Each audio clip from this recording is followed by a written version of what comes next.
चमोली में तबाही का मंजर, ग्लेशियर टूटने से आई तबाही।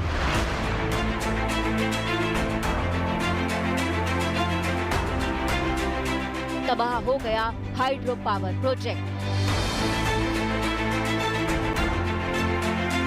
पानी की तेज धार में बह गए 150 से ज्यादा लोग।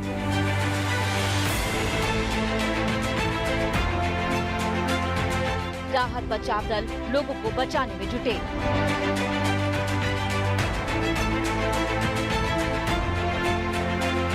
दुर्गम पहाड़ों से नीचे मलबे में उतरकर लोगों को रेस्क्यू।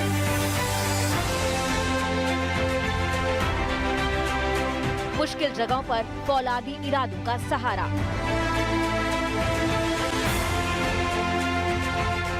सुरंग में घुसकर लोगों को बचाया।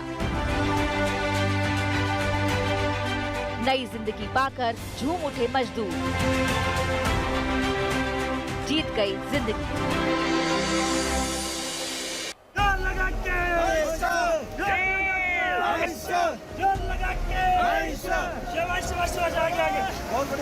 इस वीडियो में जिंदगी की तबाही की सुरंग में बंद होने और आपदा प्रबंधन की टीम के सहारे दोबारा सांसें पाने की गवाही है।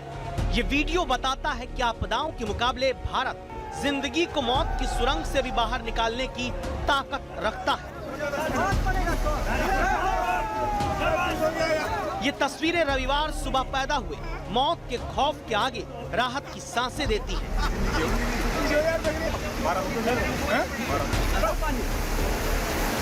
ये तस्वीरें चमोली में उस सुरंग की हैं जिसमें करीब 6 घंटे तक 16 मजदूर फंसे रहे।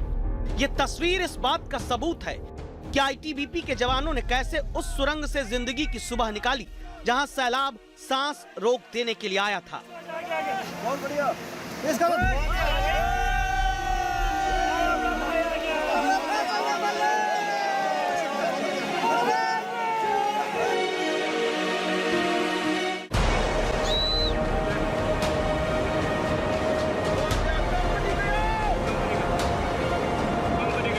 रविवार सुबह 10:45 पर ग्लेशियर टूटकर ऋषिगंगा नदी में गिरता है तो तबाही की यह तस्वीर देखकर पूरा देश सोचने लगा अब आगे क्या होगा।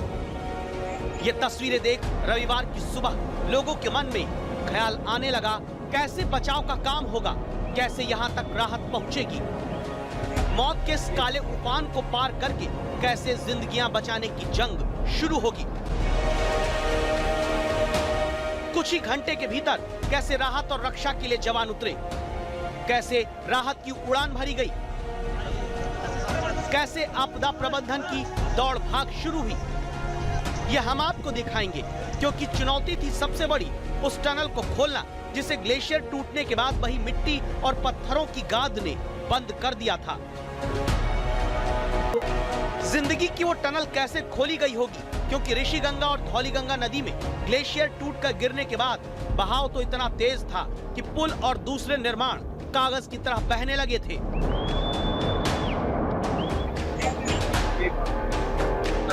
कौन गया?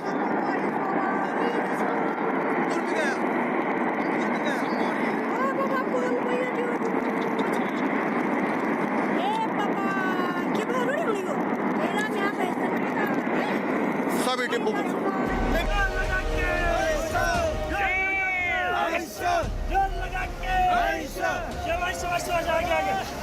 लेकिन आपदा में जिंदगी बचाने का प्रबंधन तुरंत शुरू किया गया। श्री त्रिवेंद्र रावत जी, भारत सरकार के गृह मंत्री श्री, एनडीआरएफ के अफसर, उन सबसे निरंतर संपर्क में हूं। वहां पर राहत और बचाव का कार्य पुरजोश करने का प्रयास चल रहा है। लोगों को सुरक्षित स्थानों पर ले जाया जा रहा है।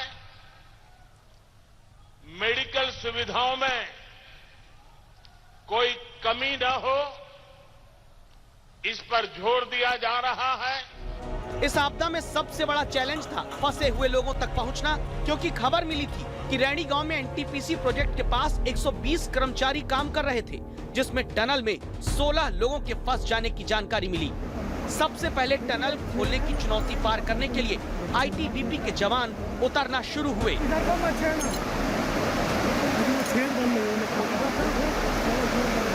आईटीबीपी की रेस्क्यू टीम रस्सी से उतर रही है। उस जगह पर जहां कुछ घंटे पहले ही मौत का सैलाब बहा, आईटीबीपी के 250 जवान बचाव करने के लिए उतरे हैं। क्योंकि देखिए इन तस्वीरों को, ये एनटीपीसी प्रोजेक्ट की वो टनल है जिसमें 16 कर्मचारी फंसे थे।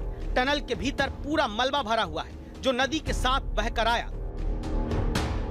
इसी सुरंग से कैसे बाहर निकाला गया मजदूरों को, इस वीडियो को अब दोबारा देखिए।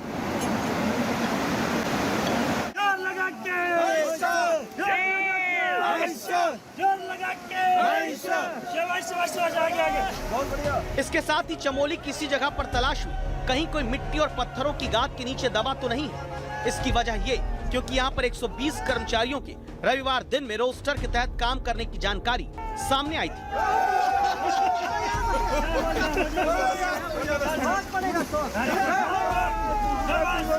हमने देखा कि ऊपर से पत्थर बहुत ऊपर तक जा रहा है मलबा, तो मैंने सभी को बोला कि भागो भागो भागो, सभी चिल्लाने लगे। तो इतने में विद इन 10 सेकंड ये काम हो गया सर। 10 सेकंड में इतना मलबा, 40-40 मीटर आप देख रहे हो। ये राहत और बचाव का काम इसलिए तुरंत हो पाया क्योंकि ग्लेशियर के साथ तबाही के टूट कर आने की खबर मिलने के बाद तुरंत इंजीनियरिंग टास्क फोर्स समेत सेना के 100 जवान, आर्मी की 2 medical team, Uttarakhand state response force की 7 टीम, उत्तराखंड पुलिस के जवान, एनडीआरएफ की 3 टीम, सब एक साथ रेस्क्यू के लिए सक्रिय हो गए।